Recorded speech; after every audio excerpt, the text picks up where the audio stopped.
Welcome back to the OPL. My name is Michael Hing. It is a pleasure to have your company. We're about to go into Game 2 of Exile5 versus Tainted Minds. I'm joined here at the analyst desk by Nathan Mendrix Mendez and also jungler for the Direwolves, Lachlan Civil. And I want to start by talking about that last game we just saw, the pick bans, because with this new 10-ban system, we're seeing a lot of champions we're not used to seeing. In particular, Sybil, I want to talk about Morgana support in the bot lane for Tainted Minds, and also Rengar got through. Yeah, so first of all, Morgana's kind of, it was actually good there. I think it was really good there. It makes sense because it lets Kalista do what she wants to do versus like the really tanky front line that they had. So Morgana made sense, even though it's kind of off meta, and it's one of Rosie's kind of like a pocket pick kind of thing? Pocket pick, yeah. So he's pretty good at that. And then Rengar's just too strong to let through really at the moment. XJ's an alright Rengar, but it's just the champion's just too strong. So I don't think that should get through. Just in general at the moment, like champion's too good. We're seeing a lot of specific bans on Rengar, on Camille. Mendrix, if it's not Rengar getting through, which ban would you have swapped out there? Would it have been maybe the Lee Sin ban or something instead of letting Rengar through? In terms of that there, I mean, Lee Sin in himself is an extremely strong champion, but I still feel that Rengar is still the one that you need to ban out. Like, he just should not be getting through. That is how strong he is at the moment. And another thing to note about just going back to that pick and draft phase is that everything about it was just sort of to help supplement and keep Cake alive as well. So he had to deal with a Rengar. Well, that's why we've got the Morgana to help keep him going. He's also very, very slippery himself. So everything about their draft was about that neutral control, but still surviving, kiting back, and taking the game. We are 4 games in now, and I think it's, 100% pick rate for Poppy? Is that going to go out through the entire appeal, do you reckon? Just every game is going to be one of these teams going to take her, right? She's strong. Yeah, she's strong. Yeah, I don't know if she'll be 100%. That shouldn't last. Like, I'm expecting a lot of like aggressive top picks. You know, we're still missing Jace. We're still missing. I don't know. There's just Camille, Fiora, Jax. Like these champs that. So if you know that the O's top laners are really good at. So yeah, I'm just expecting those to come out eventually. Yeah. Are we talking 100% pick rate or 100% pick and ban rate? Yeah, that's right. Different. So you think that she's going to get so strong that people are going to start banning her out now? Well, I don't think they're going to start banning her out, but if she's not being picked, I imagine she's probably going to get banned. Because once you're banning 10 champions, you've banned a few top laners. Poppy's like there in the next tier. You say. I'd still say it's probably not possible to get 100% pick and ban. That's hyperbole. So I know it's hyperbole. I understand that we're not going to go through the entire. But it's going to be damn close. It's going to be very close. Well, she's a clear lead right now, right? It's her, and then I don't know. Or Camille, to be honest, I mean, look at Camille, 100% ban. Yeah. Oh, Camille, yeah. So she'll be in there, but 100% ban until something happens. Actually, Camille's probably. I wouldn't let through Camille more than I would let through Rengar. Yeah, Camille's crazy. Camille's ridiculous. Yeah, I would not let that through. Hey, so Exile5 down 1 game in this series, but if they can win back, whether they take the series or not, if they can get 1 win though, this new gauntlet means that, I should say, that the way we're doing points and structuring this year in the OPL means that every single game matters, right? So even if Exile5 don't win the series, they might take 1 game, and what that'll mean is that'll affect their rankings towards the end of the split. And that means that those rankings are going to... Look, it's a very complicated final system, right? The top 5 are going into a gauntlet, right? So 5's going to play 1. Sorry, 5's going to play 4. Then the winner of that's going to play 3, etc., to play 1. So if you get the minor premiership, means a lot. But the reverse double elimination gauntlet on the back end for relegation is where it's quite complicated. My point is, as I sweat through this, there's a lot of numbers going on. It's very important to take every game that you can. Oh, my goodness. Well, and what's also good about it is it creates Cinderella stories as well. It does. I mean, to come up back from 5 to make it all the way to the end and win would be fantastic. It would be fantastic. It's also quite unlikely though, right? Yes. I mean, it's a huge advantage getting that number 1 spot as minor premiers.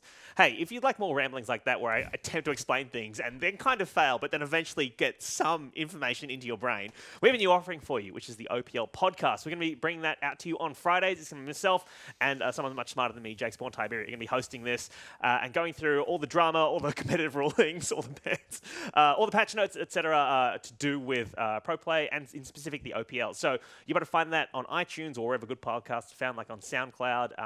Fridays. First episode is going to come out on Friday. I'm very excited about that. We recorded a pilot episode, and there was some shots fired. It was good. It's real good. All right, let's move on. So, what do Exile5 need to do to get back into this series?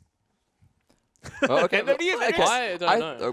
Look, I think they still need to play to their strengths. Continue with that pick composition that they've put together.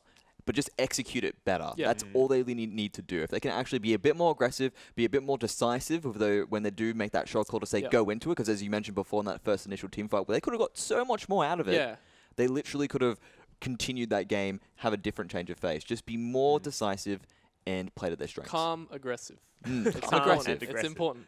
Calm, aggressive. Yes. Calm, aggressive. Sybil, as well, this is kind of the first outing competitively of these NA imports, Shorter Ace and Cake. You particularly impressed by their play in that game? Yeah, they played well. Yeah. Good I stuff. think in the early game, so for Rek'Sai, like Shorter Ace can't do much in the early game versus Rek'Sai. You're not supposed to. You basically just want to get through it as Rek'Sai. You just want to get through, get some health so that Rengar can't one-shot you. And then once you pass that like hump, then you're, a scaled Rek'Sai that can do a lot more in team fights. Yeah. So you can't expect him to do much in the early game, which, he didn't. Like, Rengar got very strong. But then, he brought it back because he scaled with Rek'Sai. So that was good. All right, well, those North American imports are going to be playing in Game 2. This is Exile5 versus Tainted Minds. Can Exile5, the new promoted side, get back into this series? We'll see. Let's hand over to our casters. It's Spawn and Fish.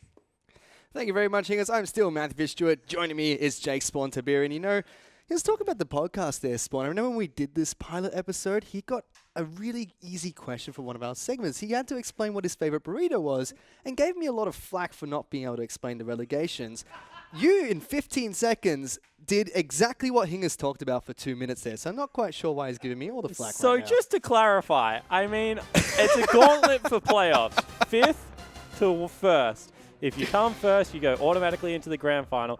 5th plays 4th, winner plays 3rd, winner plays 2nd, grand final. On the opposite end, for relegation, 6th plays 7th, winner back into the OPL, and then they seed it into a double elimination bracket. Winners go into the OPL, losers play through. So it's not that hard to explain. That was about 30 seconds for both of them. So yeah, very fun. Yeah, it only takes 4 bands to give a double explanation there. Hingers, you're the host of the desk, buddy. Come on, man. It shouldn't take you 2 minutes to do These this. are a lot of pre-scripty segments. I mean, that was a schmozzle. Well, in the meantime, we are back into Champions Select for game number 2 between Tainted Minds as well as Exile5. The bans have already gone underway. Kha'Zix LeBlanc going to be taken away from the blue side. Very common blue side bans actually lately. Ashe is the final ban to hit the bench as Tegan is still leaning back, still very casual here as his team takes away Camille, Ezreal, as well as Ryze. Yeah, so they've left Rengar open again, maybe hoping to get Guts back onto it, however, not to be. Yeah, immediately it's going to be locked in here. Shorter Ace wants to show Guts how to play this champion. I mean, the coach of Exile5 was wondering how was Rengar left open during picks and bans. Tainted Minds might be thinking the exact same thing here. Still 100% picked and banned in the OPL. Yeah, it certainly is, and you saw why. I mean, so much early game pressure comes out of that champion. I think that because Tainted Minds were able to get such good vision control, you would think that the Rengar will be more successful this game because, I mean, very good one being face-checked into, can isolate targets, get those picks. I was talking to Carbon about it earlier tonight. Rengar in competitive play is actually much harder to play than people think. Sure, very, very strong at the moment, but needs to pick your poison when you go in. And you could see that Guts, even though with an early advantage, couldn't really do that as the game progressed. And again, we see the Poppy and Rek'Sai double rotation pickup. We see this constantly be picked on the red side as the first rotation or on the blue side as their second rotation if it's not picked up by the red team. Seems to be a very strong combo. I know that a lot of the color casters, when they did their practice drafts, were picking up Rek'Sai and Poppy as often as they possibly can. Yeah, and the reason is that they stop a lot of dive. I mean, you can't get onto a backline if you have Rek'Sai and Poppy because they just stand on top of the gated carry. The W's there, the knock-ups there out of Rek'Sai as well. So it's really good at shutting down an aggression. And then they chase incredibly well as well. I mean, they have the burrow, they have, the speed up that comes out of the Poppy with the tackle. And layering of CC is so key in pro play. So I love them as a combo, actually. I think they're super powerful. And we have Jin as well as Cassiopeia being picked up by Tainted Minds here. Choo Choos has played quite a bit of Cassiopeia in the past few splits of the OPL. And Jin, one of the few AD carries that we see constantly being picked during the first pick rotation. Yeah, it certainly is. And, Cassio, very sustained damage dealer, able to get that machine gun damage out. At the same time, when you have a look at this, they've still got really good damage and great follow-up. Cassiopeia grounded into, something like a Jin follow-up damage is going to be so much, and it's really hard to escape from because you can't flash out of it. So I like the combination so far here out of Tainted Minds.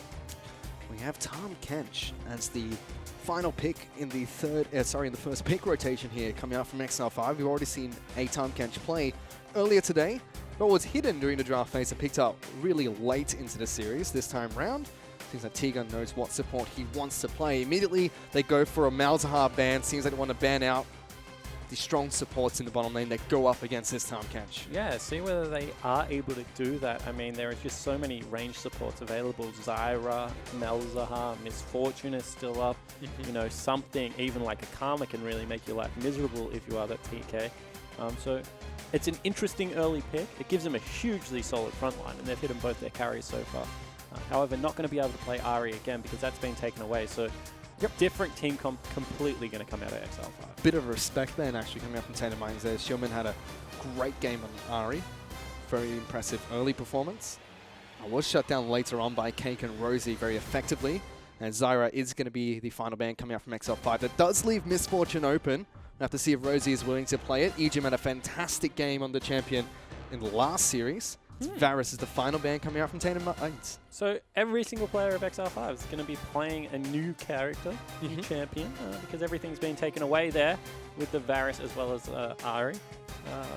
And that's really interesting because Tainted Minds are giving a little bit of respect here, maybe more than you would have thought, because they close the game out quite handily, but they don't want Exile5 to have the same comp. So Caitlyn is going to be AD carry of choice, being picked up by Exile5. Meanwhile, Tainted Minds, they've gone for the Shen pickup as well as the Misfortune. Shen has seen some international play lately.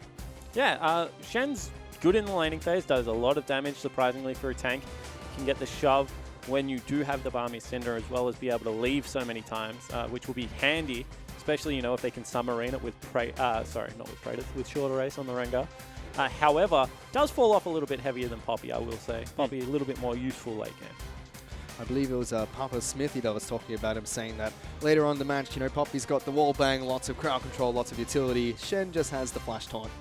And then he just sits around and stabs people a couple of times. But has a huge shield. I mean, can't underestimate that. Maybe that allows Shorter Race to go a little bit more damage focus, get the big shield, and jump onto the back line with the Shen there as well. It does give them a bit of a global presence as well. You look at Exile5, they have the teleport, they have guts, they've got the Tahm Kench as well.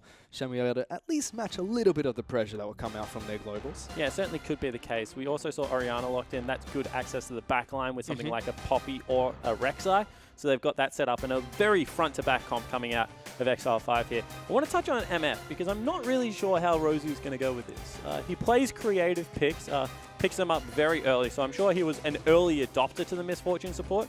However, I like Rosie better on something that has initiation and has like the outplay ability. Misfortune is a little bit more about sitting back and picking your moment. Certainly is a strong lane with Jhin. We've already seen that tonight. Yep.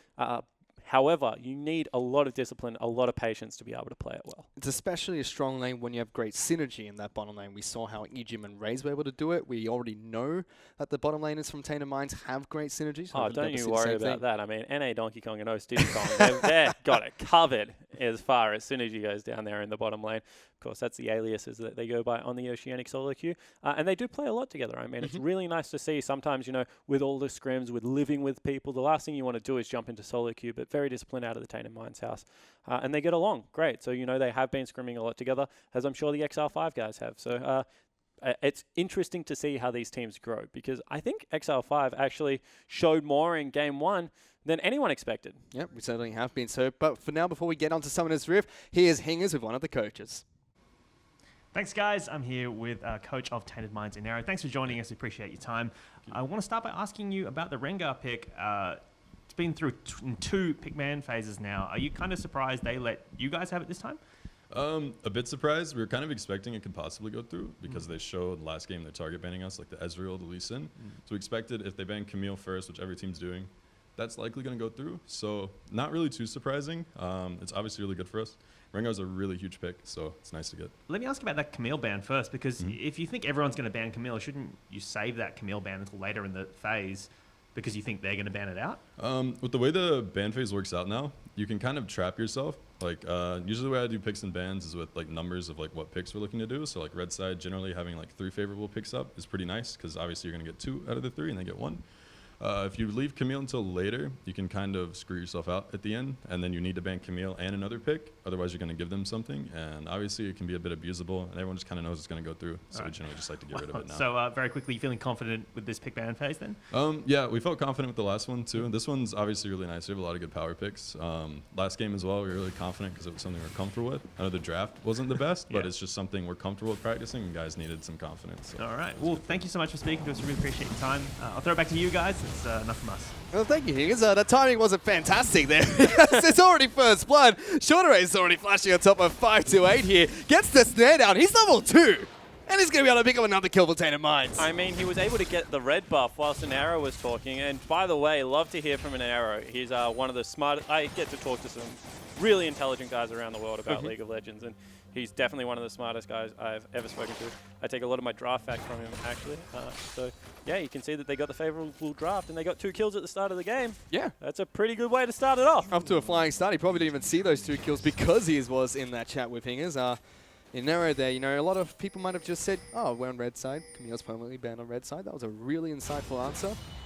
Meanwhile, on the top lane, Praetor doing well against 5-8. And also, you know, not just the coach, but also second place in the OSPL basketball competition. Does pretty well for himself. Him and Raz teaming up pretty well. I'm not even going to justify that with a response. I'm not being baited into this.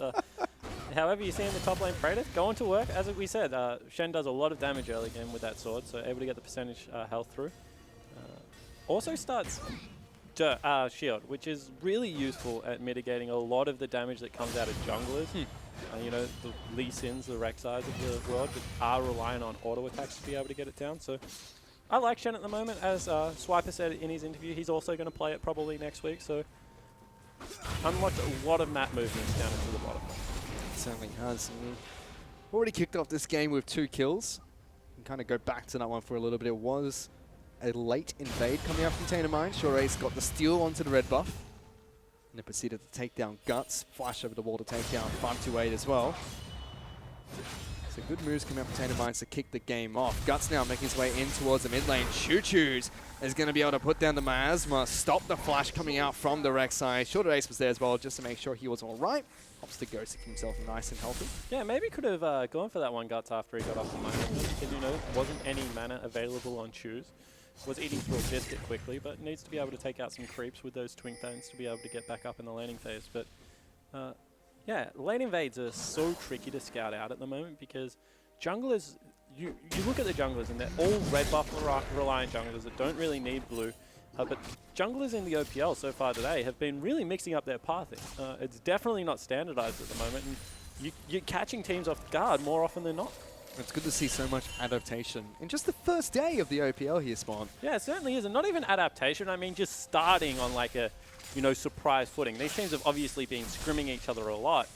So there is some information you have, but the willingness to start on the other side of the jungle has been something I've really taken away from today. It's been interesting. I didn't expect it. Checking with the top lane here, 5-8, having a difficult time here against Prey. They've had to call Guts up to help him out with a big minion wave. So they'll be able to clear this one out together, give Poppy some breathing room and the chance to go back to base. Does not have his teleport available. Yeah, Guts isn't going to mind that either because he needed some CS himself. Predator already used teleport to get back to lane at the start. It means Guts is going to have to stick around and pick up level 5 off that wave. So, you know, a rough start here for Exile5 after what was a very promising game, and now Crazy in a lot of trouble. Oh my goodness, that hurts. Big play coming out from Tainted Minds to the bottom lane, Keiko and Rosie. And as you mentioned, CS discrepancies there. I took a look at the discrepancy between the 2 junglers. 20 CS already for Shorter Ace. 5 minutes into the game on I mean, Rengar. Shorter Ace is leading pretty much CS everywhere. Yeah. And it's just because, as I said, Rengar is one of the few junglers at the moment because of the change to the queue that is able to pick up Raptors every single time. Takes no damage from it. You know, a Q into your W pretty much guarantees you full life. So it's just one of those many advantages the man currently has on Summoner's Rift. On the mid lane, we can see back and forth trades coming out from Suman as well as Choo-Choos. Lands 2 nice poisons there to make sure you can threaten with the Twin Fang. Lots of pings on towards the mid lane though. Seems like Tom Kent even want to try and get the wrap around. Guts is waiting in the wings. He's going to go on forward. Has a flash available. Flashes on it, flashes away. Good flash from both players. Yeah, but at the same time, you know, Rek'Sai flash for the Cassiopeia flash, you take that 9 out of 10 times, or they now choose turning around some aggression. Really nicely played, and it Guts just needs to get his team through the early games. Because, you know, when you have an Orianna, when you have a Caitlyn, you get 3-4 items. You're always going to be strong at that stage of the game, just due to range, which you can't hurt. Short race now, jumping on top of T-Gun, takes a lot of damage, does have the great health, will pop it, gets the lash on towards the explosive satchel, but Shorter Ace looking to try and hunt him down. Guts doesn't block the ultimate coming out from the Rengar. Now he's in trouble, getting it jumped on. Rosie picks up a kill for himself. Yeah, really nicely played there out of Shorter Race, and all of a sudden they're in behind the turret. It's pushed up already. They can look to use the Stand United as well. Crazy is in big trouble. He's going to take quite a bit of damage from Rosie here already. Captain Vortia's not going to connect. He's trying to put down as many traps as possible. But here comes the Rengar, gets the slow down. Thunderlord's proc, and left, right, good night from Tainted Minds as they take down Crazy. Yeah, and really nicely played out of Tainted Minds. I mean, there was nowhere Crazy could go, so that's the best he can play it.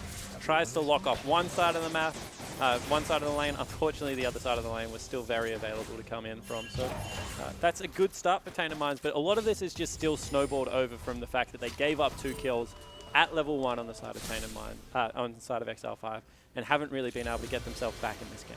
We're about 7 minutes, 30 seconds in spawn, and Ori Choo Choo's being jumped on here by Sealman. Gets some good damage down as Orianna. No flash available for Cassiopeia. Good turn back from Sealman. Ignores the ultimate from Choo Choo's. Yeah, I think it was Tally that said you should never get hit by a Cassiopeia roll. What you should do is you should turn your volume up as loud as possible, and there's a tell at the start of it. As soon as you hear that noise, you just turn around. So, you know, that's one of the things I learned from a good friend over at Legacy top lane. And you can see that it looked like Sweeman had it covered as well. No turn speed in League of Legends, so it's instant to be able to turn your back if you want to. Guts now, deep inside the jungle, trying to farm up as many wolves as possible. Slowly trying to catch up in farm. He's picked up a Tiamat for himself on this Rek'Sai. We saw Sybil do the same thing in the first series of the day. Yeah, however, Sybil did go to just having the Balmy Cinder in the second time around. So it is interesting to see Guts stick with this one. I'm always of 2 minds of whether you should go Tiamat or whether you should go Tenji, because you can see right now he is very squishy. However, he flies through the jungle. He needs to be able to make up that CS discrepancy to make it work. Shorter Ace now is waiting in the wings in the bottom lane. There is a deep lane ward, but none inside the brush. Has his ultimate available, I don't even think it's really going to matter. Actually comes back out, so they know exactly where he is. Not going for a turret dive. T-Gun's only level 4, so probably would have been able to pick up a kill there, you feel. Cake as well. That's Rosie not timing to make it rain with the Captain's Bodies very well, but here comes Guts. No flash available. There's a lot of damage coming out. Bullet time going to land. T-Gun has to eat up his jungler as the Curticle's coming in. Submarine for Shorter Race. He's on top of all of them. The teleports are coming down to the bottom lane, but is it too little too late? T-Gun's the last member left. 528 comes out, but he's so low. Flash away from Cake. Captain Audience does not connect. Prayed for flash away from the turret, and now T-Guns are sitting dark as Cake's going to be able to pick up the kill. Rosie even takes at the turret. What beautiful coordination from Tainted Minds. And if you are a young team sitting at home and want to learn how to turret dive, rewind that one back, because the perfect turret juggling aggro there. Flying in is the Orianna looking for a kill, but not going to be able to pick one up. Oh, he's even popped his ghost. Human really wants it. Gets Shorter Race at least. Maybe we'll we'll get be the able to pick shutdown. one up. I mean, Shorter Race should have been out of there by then. What were you doing? But yeah, go back and watch that replay, because they were just able to perfectly juggle the turret arrow. So let's have a look at it. Guts comes in, he wants a gank, so he looks for a knock up here. However, he knows eventually he's going to have to run through the make it rain, so he doesn't want to go too far. There it is, gets stunned up, the ultimate comes out, has to be eaten, because the eat is used so early. Shorter Race, as well as Predator, use that Rengar Shen combo, pick up 2 quick kills at the start of it, and then Shorter Race flashes out. He's 1 turret shot from dead. Predator Cake flashes out, 1 turret shot from dead. Predator flashes out, 1 turret shot from dead, and all of a sudden Rosie's the last man standing, able to pick it up. They used a lot of summoner spells, but when you go 4 for 1 and are able to take down First Blood turret, that is so worth it, and just something that we see fumbled way too often in competitive play. Immediately Tainted Minds, after taking down the bottom lane out of turret, moved their AD carrying support to the top lane. Rosie and Cake looking to do the exact same thing that they did in game 1, which is switch up early and look to press their advantage. And interestingly enough, the Jin's going with Berserker Grooves, which I like. Mathematically, still a good boost purchase. However, lots of people go with cooldown reduction or the Swifty Boots, just to run a little bit quicker. Of course, attack speed gives Jin AD. It actually gives him enough to make it viable as a part of an AD build. You can see very heavy in the AD right now. It used to be one of the cheaper boots, but now a rather expensive item to purchase. But the components are cheap, which Yep. I like. I mean, you're able to pick up a dagger for only 300 gold, boots for 300 gold. So the combined is pretty expensive. But you can see right now, he has slots of premium. Not really too far into his build where it becomes important to have slot efficiency, and we are able to pick it up. We have seen a lot of AD carries prioritize their upgraded boots very early on. Yeah, King did it as well on Ashe, now that you mention it. That was interesting. I don't know if I agreed with it then because it was his very first pickup. It's definitely worthwhile once you have a BF sword and pickaxe. It used to be something we see very commonly on Caitlyn as their first item to abuse their range in lane, but Ashe has a similar thing, you know. I mean, Ashe is still a very long-range AD carry, so maybe that's what King was going for. He's definitely a better AD carry player than me. So, I can tell you mathematically whether it works. He can tell you what it feels like. he had a great performance earlier on. Cake's looking to try and do a similar thing here. Good side steps coming out from Crazy there. Not as great synergy with those bullet make it rains as well as the captive audience, but still zoning them out quite well. 5-8, taking a beating from Raided here in the bottom lane. Bullet time going to come out on the edge of the turret here. Crazy still putting on his blue suede shoes, trying to dodge every single bit of damage that comes out from these two. He's having a tough time though. Yeah, he certainly is. I mean, that's what you expect out of a Misfortune. She just does so much damage, and maybe going for the ult T-gun. Can Cake bend the bullet? We've already seen one member do it. T-Gun's not even going to risk it. Does not want Crazy to take any of that damage. Flashbacks from Ray sniping off King a couple of times. Yeah, it certainly is, and you can see that they just have priority written all over this top lane. They are hanging in there. They're still only 20 CS down, 13 minutes, with all the advantages that were accrued elsewhere. I mean, it's definitely not the bottom lane's fault that this game snowballed out of control. That was the level 1 on the top side. However, you can just see the class of Rosie and Cake starting to come out over what is a still relatively fresh bottom lane out of Exile5. Tainted Minds, they were the first ones to rotate the AD carry and support to the top lane. They've got Shorter Ace up here as well. So they look to take down this turret. Nobody from the side of Exile5 is ready to defend this. That should put them 2 turrets up to 1 and give them about a 6,000 gold lead just 30 minutes into this. Yeah, certainly right. You can see that Gonna go one-on-one here. Will does eventually get taken down. The poison's still ticking though. Silver will get out alive. Meanwhile, on the top lane, there's another fight going on here. Short Race already been able to take down Crazy. Guts is the next target. T-Gun tries to flash the fat part of the wall, but doesn't get there close enough or in time. And it's going to be 3 kills for Tainted Minds in the top lane. Yeah, it certainly is. And that was kind of unfortunate for Choose as well, because Choose thought Praetus was coming to his lane. Instead, Praetus ulti top lane. And Choose is just left out to dry, gets 1v1. However, Tainted Minds definitely not going to be mad with that outcome because they pick up a second turret in that top lane as well as 4 kills. However, Superstar Young mid laner, Suman has 2 kills. And let's check out the outplay again. Oof. Goes for an aggressive play there, does get locked down by the ultimate. Choose tries to outplay him, but very calm and collected for Sealman. He has impressed me on his debut for X5. Yeah, it certainly has. I mean, great Ari performance. Now he's 22 CS up in a game where his team's down 8,000 gold. And, you know, Choo-Choo's, even if he's not near the turret, still gets some of the gold for it. So definitely would be up in gold if it wasn't for all these kills and, you know, added creep score. You can see he's still within 500. That would be much more. I mean, an extra kill, an extra 30 CS. Generally more than 500 gold. You're talking in the first series about how there's such a great pool of mid lane talent in the OPL right now. You've got Swiffer, you've got people like Claire, Wizard, Choo-Choo's even in amongst it. Even the rookies, so to speak, of Sealman stepping up to the plate here today, showing that they're a force to be reckoned with. It's good to see a lot of mid laners in the Oceanic Pro League doing well. It puts Exile5 in really good stead, honestly, because, you know, you need a good mid laner to survive in the OPL. Everyone that's ever won a tournament over here has had one. Oh, Choo-Choo's not going to connect with the ultimate, but does slow down Guts, who flashes over the wall. As we take a look at some champion stats before the fight continues. 5-8 now, the next target, Poppy. Going to take a lot of damage. Big ultimate coming out from Suman as the rest of the team just try to get back to safety. Tainted Minds won't get a kill, but now they push for another turret. Yeah, we'll see whether they're able to secure it, because that was a great setup. However, nothing coming. And the Orianna's starting to get pretty big, able to deter the follow-up. They will grab themselves a dragon, as well as all that farm in the top lane. However, X5 continue to fight through this one, and you have to go back to it. Their composition is so incredibly strong as soon as this game hits 3 items. It certainly does. Shorter race though, looking to try and get the jump onto someone, finds Stillman, he flashes away, gets back to safety.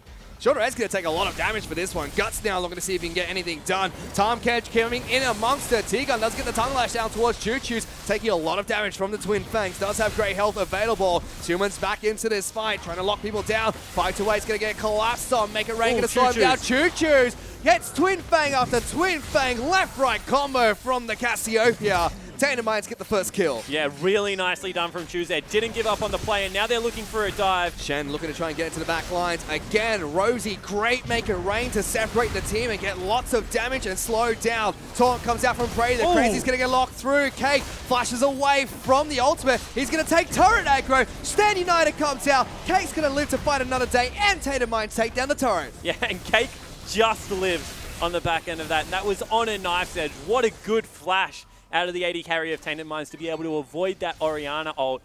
However, flirting with danger, they're 10,000 gold up, and X5 are still going with this team. Really, it's all on the back of Orianna. Orianna needs to carry 20 more minutes of play before anyone else on the team is remotely useful. Let's see if Exile5 can do just that, but Tainted Minds, again, turret dive after turret dive. Their communication is near flawless there, Spawn. Yeah, they're executing well. I mean, they're executing really well. That was another turret dive that was survived on the skin of their knuckles. So, you know, when you have a look at this, they've certainly shown up to play. A couple of little individual mistakes. I mean, Choo Choo's getting solo too, never looks good. But this is a team that, you know, honestly has huge promise within the OPL. A lot of people have said that they will be top 4 heading into the gauntlet run of the OPL in about 11 weeks' time. Still a long way to go for these teams. We're on day 1. Yep. Yeah, calm down. It's all ages away. As Rift Herald is going to get taken down for the second time today, actually. Praetiv's going to be able to pick that one up for himself. I think the power of Rift Herald is because we're seeing so many tanks that it allows turret taking. I mean, that first, you know, glimpse of the void, empowered auto attack onto the turret really does help out. Also gives you a little bit more threat onto the AD carry. We used to see it picked up by junglers a lot in the past to increase the speed that they jungle. However, that's no longer really necessary because there's just not that many jungle camps to take, to be honest. You clear through them so quickly and the respawn time is a little bit longer. See Rift Herald being ignored by a lot of teams. But 2 being picked up today, and we have seen the players who have picked up the Rift Herald use it quite effectively. Looking back towards Chippy's on his Poppy, using that one very effectively to poke down turrets against Swiper, who was playing Nautilus in the game. And so we'll have to see what Praetiv can do with the buff. Meanwhile, Tainted Minds rotating into players around the map. Cake and Rosie were on the top side of the map now, cutting in towards the mid lane. No outer turrets left. It's Guts. Ooh. Hello. Gonna go deep into the mid lane there. Stillman now taking a lot of damage. Choo Choo's with a big ultimate. Gets Stillman and flashes out of that one. Guts down the next target. Double kill with the Twin Fangs for Choo Choo's. Flashing his veteran status there. Yeah, and Choo Choo says, this isn't even my final form. You might have killed me once, but now I've got my eye in and I'm going to be able to show up and play. Really nicely done. Rosie looking for an ulti, maybe. He flashes over the wall. Rosie, big bullet time going to come out. Tigo taking the brunt of the damage. 5-8, trying to get away. Big talk coming out from Praetiv, sorry. Is Rosie going to be able to assist him to pick up that kill? Tainted Minds so aggressive with these tower dives. Yeah, they certainly are, but I feel like flashing a wall with MF isn't really necessary. I feel like you can just walk up because no one's expecting you to do that anyway. That will be the first inhibitor turret of the game falling down. And TM, this is a much better effort in game 2. It certainly is. X5 going to try and see if they can get anything while Tainted Minds retreat here. Crazy. He's going to be able to get some good damage now. Ultimate. Time catch going in. T-Gun delivers Guts, but T-Gun will fall straight away. Good flash away from Schulman's ultimate. Means Guts is going to fall once again. Schulman's been exhausted and slowed down by misfortune. He's trying to run away, but he can't as Cake picks up another kill. Yeah, and that's just another turnaround fight. This is very T-Gun-esque shot calling. Don't be surprised by it. If they're losing a game, they would rather go out with a blaze of glory, at least trying to win it. It's much better for the mentality. And, you know, they were not able to get it done there, but another Orianna ult so close to nailing 2 members. Really good flashes coming out of the Tainted Minds squad. It just feels like Tainted Minds in this game. They're playing so crisp. It's near perfection. The League of Legends plays that we're making so far. I mean, you look at their scores. 2-0-10 in the top lane. We've got a 4-0-10 Jin as well as a 2-14. 2-0-14 Misfortune support. Yeah, really impressive. And you have to say it's been a complete team effort. I mean, Aaron had the one misplay in the mid lane where he thought Praetus was coming to him but went top lane. But apart from that, it really has been concerted across the board, and you can see that they're just so far along into their builds right now. There's really nothing Exile5 can do. I expect them to keep throwing the kitchen sink at this one, you know, keep looking for those global plays, but ultimately, after such a rough level 1, it's nigh impossible to be able to get yourself back. T-Gun's going to get caught out again. He pops the grey health, but Shorter Ace and K just deal way too much damage. T-Gun will be taken down for face checking, trying to get some wards down for Tainted Minds. Well, he has to keep an eye on Baron. I mean, that's your job as a support. Generally, you want your jungler to go with you. However, you know, Titanic Hydra Rek'Sai isn't tanking enough at this stage of the game to really face check anything. So T-Gun falls down as a solo. If Guts was anywhere near him, probably would have been a double kill picked up there. And it just means that X5, unfortunately, are going to be bled out even further in this game. Yeah, we were seeing if Suman could try and stall this game a bit longer with the plays he was making. Time might be running out here because Tainted Minds, they have been near perfect in their play so far. Now setting up to see if they can take down Baron. I think they still just want to bait it. I mean, there's no point in actually going for it. Guts in trouble. Taking a lot of damage. T-Gun will be able to eat him up, saves his jungler. That means they can start up Baron. As soon as they get rid of the Rek'Sai, they should go towards it. This is something that they can easily pick up. They've got the Cassiopeia running interference, which is interesting because Choo chooses the majority of their Baron damage, as you can see. Shorter Ace going for a little bit more of a damage Rengar build, so has to be a bit careful. He's popped his ultimate, I think. Looking to see if he can get someone down here. Rosie gets the Stand United. This is the backdoor misfortune, getting right behind Exile5, delivering Prey here. T-Gun's gonna get stunned up, tries to eat up Guts. He gets taken down first as Shorter Ace goes on a rampage across the other side of the rift. Choo Choo's gonna be able to take down Crazy No one-on-one. Will get taken down by the Orianna, but this should be Baron for Tainted Minds. Yeah, it certainly should be. I mean, this has been a very one-sided affair. And, you know, the 2 North American imports for Tainted Minds coming up massive. Make it the 3rd. I mean, Anero's drafts have been very solid. And, you know, this one only 23 minutes in. Looks like it's all but over. Hate to call a game, but they're just so far ahead. They certainly are. Baron is going to be taken down. They have about 15,000 gold in their advantage. Tainted Minds are steamrolling through this game and have been playing phenomenally in Game 2 of this best-of-3 series. They want to take all 3 points and bring this one home. Yeah, they certainly do. I mean, they're so close. They will head to the top of the ladder if they do. You take a look at the replay. This is just Choo Choo's running Crazy down. Actually burnt the ultimate, which maybe if he didn't, he would have had a chance against the Orianna. But a good shutdown coming out. I mean, if there is one positive for X5 to really take out of this game too, it is how good their mid laner is. Definitely stepping up. Yeah, Schumann has been. I mean, we saw Mendrick speak very, very highly of him before this game started. In fact, now he's in trouble trying to ghost away. Will be eaten up by T-Gun. He's been doing everything that he can to save the players on his team, eating them up one by one. Guts is trying to get around here, but Tainted Minds using this Baron buff effectively, trying to get towards the next inhibitor. Yeah, and they're just using Praedyth on the opposite side of the map. I mean, he's 2 levels higher, still has that Glimpse of the Void buff coming out, so he's going to be able to shove into the turret, still has a teleport available, even if he doesn't have his ult right now, which is just seconds away from being off cooldown, and they're going to shove in here. Another turret falling down.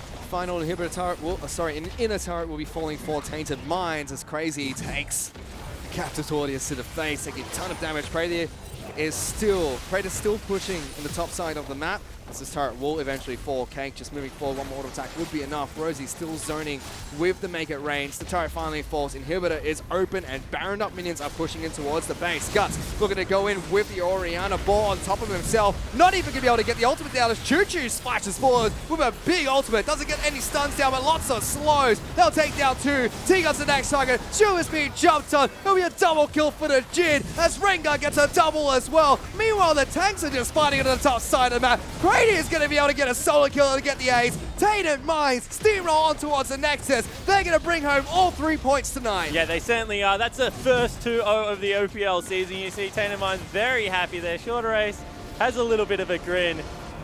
And that was decisive. That was a much better second game. I mean, from minute 1, it looks like they were really on the ball and just able to pick up what was an incredibly clean game. It certainly was. Tainted Minds a bit of a shaky start in game 1.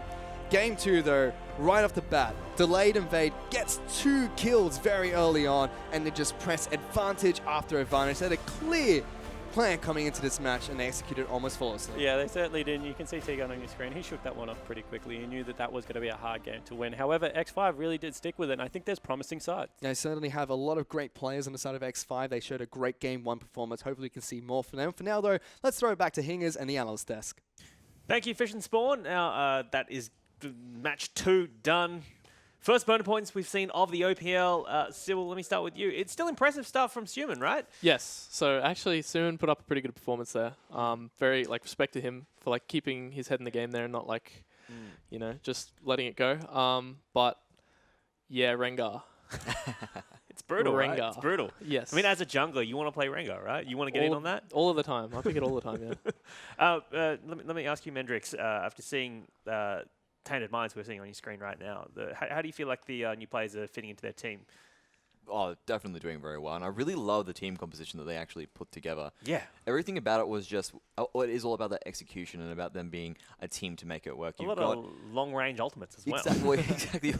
We've got the MF and the Jhin combination in the bot lane. And then also you had the extra synergy with the Rengar and the Shen as well, which was amazing. Basically, Rengar will jump in, get the Shen ultimate. You can't see the Shen ultimate coming in, and next thing you know, it's a 4-man party. All right, well, let's take a look at this first replay that we have for that game that we just saw.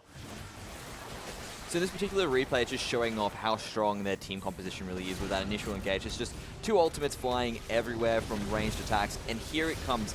The Rengar with the Shen ultimate on top of it. And then they do this amazing job of just juggling all of the extra power shots around to continue this dive and take the turret in the end. And it's just sort of set the pace for the game for the rest of it for Tainted Minds.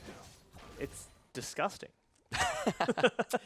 It really is. It was just clean. It was so clean. Yep.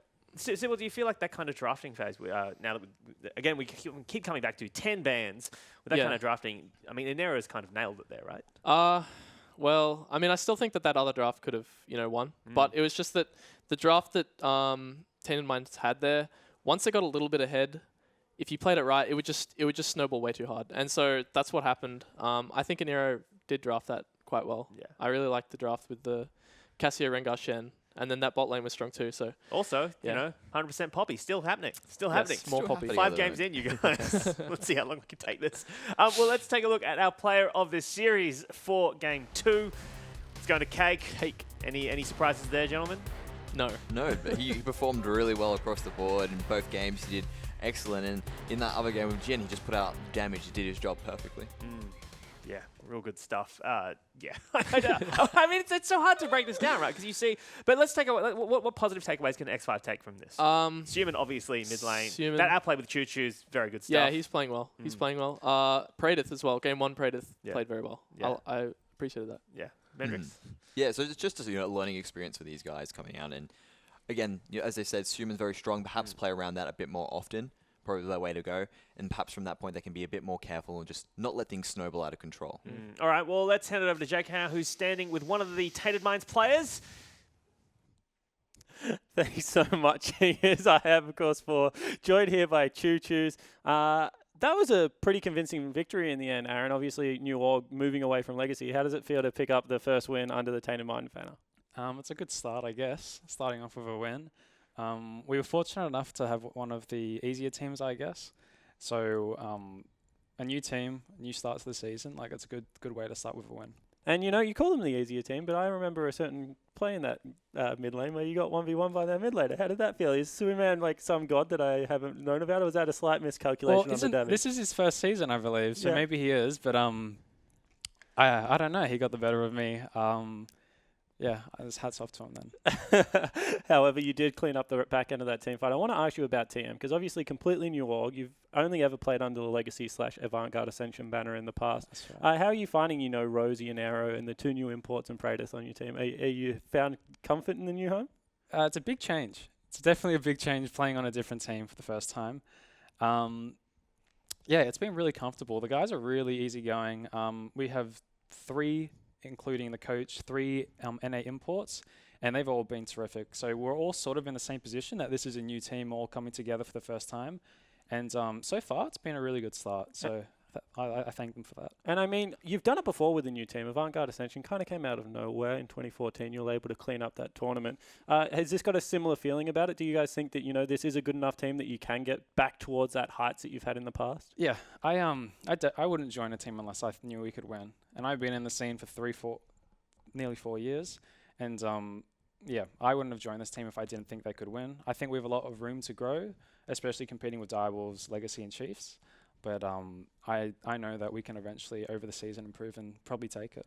All right, well, congratulations on your first win, mate, and the 3 points picked up for Tainted Minds, putting them atop of the ladder. However, I am going to toss it back to Hingers and the rest of the dice to close out the day. Thanks, Spawn, and thank you to Choo Choos for chatting to us just then. Guys, final thoughts on that series? I mean, they're feeling pretty strong. Tainted Minds going to only improve from that point, right? Incremental improvements across the board. Yeah, these guys have got so much that can go ahead for them, and I can't wait to actually see what they pull out for the rest of the season. Yeah, Tainted Minds looking good. Yeah. Good start. All right, looking good start. X5, I hope they can get it together. Well, not that it's it's all apart. I know what you mean. yeah, Yeah, I know. yeah. You're not trying to throw shade. Yes. Yeah, exactly. All right. Well, if you, like I said, if you want to get some more chats from us, myself and Spawn, you'll be able to subscribe to our podcast, the OPL Show podcast. It's going to come out Fridays, so be across that. It's real good, I promise you. Let's take a look at the schedule for tomorrow's games as we bring that up on your screen. We're going to be seeing Abyss Esports take on Sin, and then tomorrow evening, Legacy v AV. Want to get some quick picks on that? No, let's leave it to tomorrow. You're going to have to stick around, come in tomorrow, watch us tomorrow, find out what we're going to think. Finally, I'd like to thank our guests today. This is Mendrix and Sybil. Thank you so much for joining us. My name is Michael Hing, and it'll be enough from us. See you tomorrow. Damage coming out. Bullet time is going to land. Tegan has to eat up his jungler as the Codecore's coming in. Submarine for shorter range. He's on top of all of them. The teleports are coming down to the bottom lane, but is it too little too late? Tegan's the last member left. 528 comes out, but he's so low. Flash away from Kate. Captive Audience does not connect. Radiant for flash away from the turret, and now Tegan's a sitting duck as Kate's going to be able to pick up the kill. Rosie even takes at the turret. What beautiful coordination from Tainted Mind. Going to go deep into the mid lane there. Human now taking a lot of damage. Choo Choos with a big ultimate. Gets Human and flashes out of that one. Guts down the next target. Double kill with the Twin Fangs for Choo Choos. Flashing his veteran status there. Tegan's going to get stunned up, tries to eat up Guts. He gets taken down first as Shorter Ace goes on a rampage across the other side of the rift. Choo Choo's going to be able to take down Crazy No one-on-one. Will get taken down by the Orianna himself. Not even going to be able to get the ultimate down as Choo Choo splashes forward with a big ultimate. Doesn't get any stuns down, but lots of slows. They'll take down two. Tegan's the next target. Shu is being jumped on. It'll be a double kill for the Jin as Rengar gets a double as well. Meanwhile, the tanks are just fighting on the top side of the map. Grady is going to be able to get a solo kill to get the ace. Tainted Minds steamroll on towards the Nexus. They're going to bring home all 3 points tonight.